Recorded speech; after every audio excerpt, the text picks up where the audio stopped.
Bonjour à tous. Aujourd'hui, nous allons voir un premier tuto sur la cote anglaise. Je vais vous présenter différents tutoriels pour réaliser ce petit modèle de feuille que l'on voit là. Et je vous mets en lien, dans la description, en lien, le PDF expliquant ce modèle. Vous pourrez voir au long des différentes vidéos des aspects de la cote anglaise, par exemple les augmentations et les diminutions. La cote anglaise donne un aspect moelleux, avec du relief, et permet de faire des beaux modèles comme celui-ci. Petite tête, petite tête, petite tête, petite tête. Alors, pour commencer, nous allons voir le montage en cable cast-on, ou montage tricoté en français, souvent abrégé en CO pour cast-on. Je précise que dans l'ensemble de mes tutoriaux ou patrons, je vais donner les abréviations en anglais ainsi que leur signification. Je prends les abréviations anglaises car celles-ci sont beaucoup plus simples à utiliser et à comprendre. Les termes seront traduits en français, bien sûr. Maintenant, passons au montage. On fait un nœud coulant. Donc, on entoure autour de doigts le fil, on le passe par-dessus le premier, puis le deuxième, on glisse l'aiguille et on serre. Ensuite, on tricote au travers du nœud coulant la première maille. Cette maille, on va la glisser sur l'aiguille gauche. On ne serre pas tout de suite car on va glisser l'aiguille droite entre les deux mailles. Là, on peut tirer et on fait de nouveau une maille que l'on glisse sur l'aiguille gauche. On recommence à glisser l'aiguille droite entre les deux mailles. On fait une maille, on la glisse sur l'aiguille gauche, on recommence, et ainsi de suite. Dans mon exemple, je vais faire une trentaine de mailles, à peu près. On va faire un nombre pair de mailles.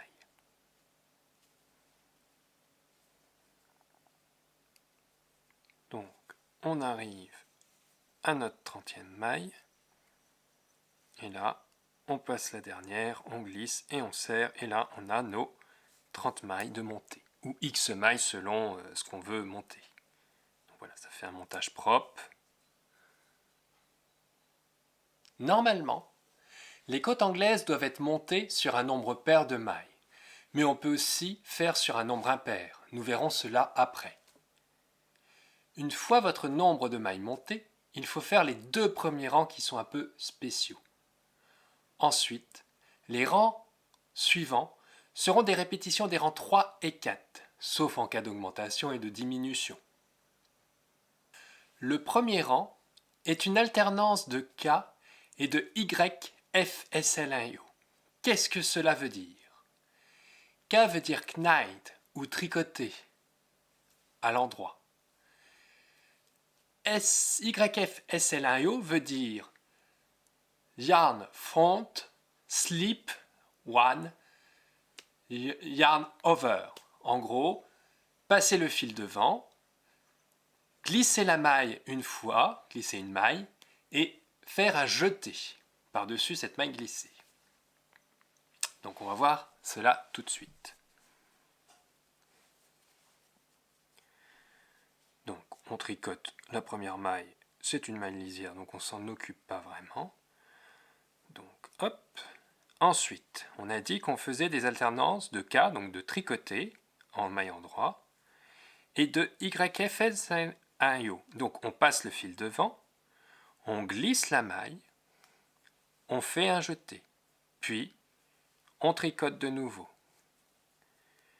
On passe le fil devant, on glisse la maille, on fait un jeté, et on tricote à nouveau. On fait passer le fil devant, on glisse la maille, on fait un jeté, on tricote à nouveau. On passe le fil devant, on glisse la maille et un jeté et on tricote et ainsi de suite jusqu'à la fin du rang. Alors comme on est sur un nombre de mailles paires, normalement, hors maille lisière, voilà, on fait un maille endroit, puis on finit par un glissé-jeté. Je fais de nouveau une maille endroit pour la maille lisière. Donc on vient de voir le premier rang.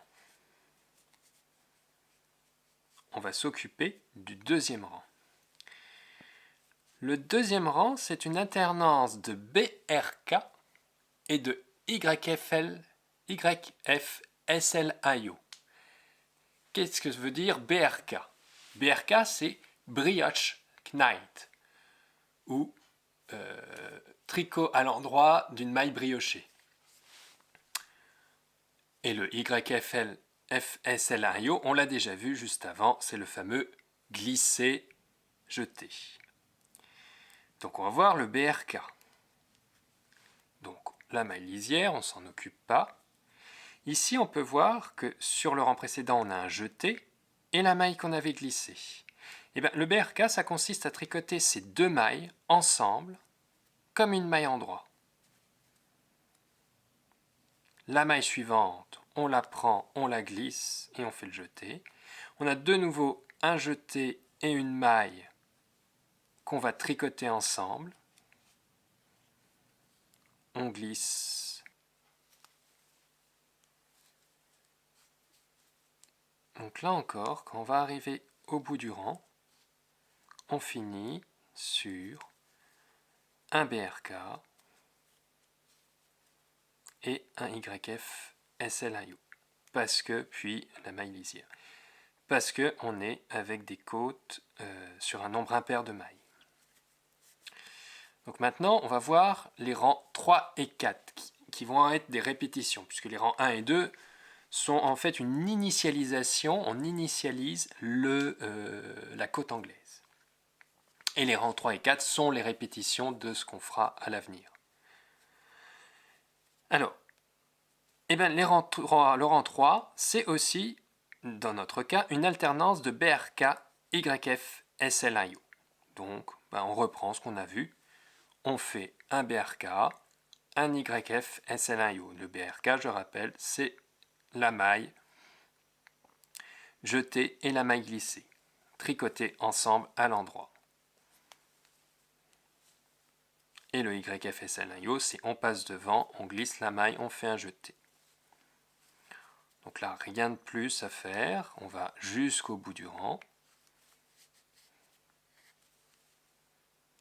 Donc, comme pour tout à l'heure, comme pour le rang 2, quand on va arriver au bout, on va finir sur un BRK et un YFSLIO, suivi de la maille lisière. Donc on vient de finir le rang 3, on va faire le rang 4. Et le rang 4, dans ce cas-là aussi, c'est toujours un BRK, YFL, SLIO.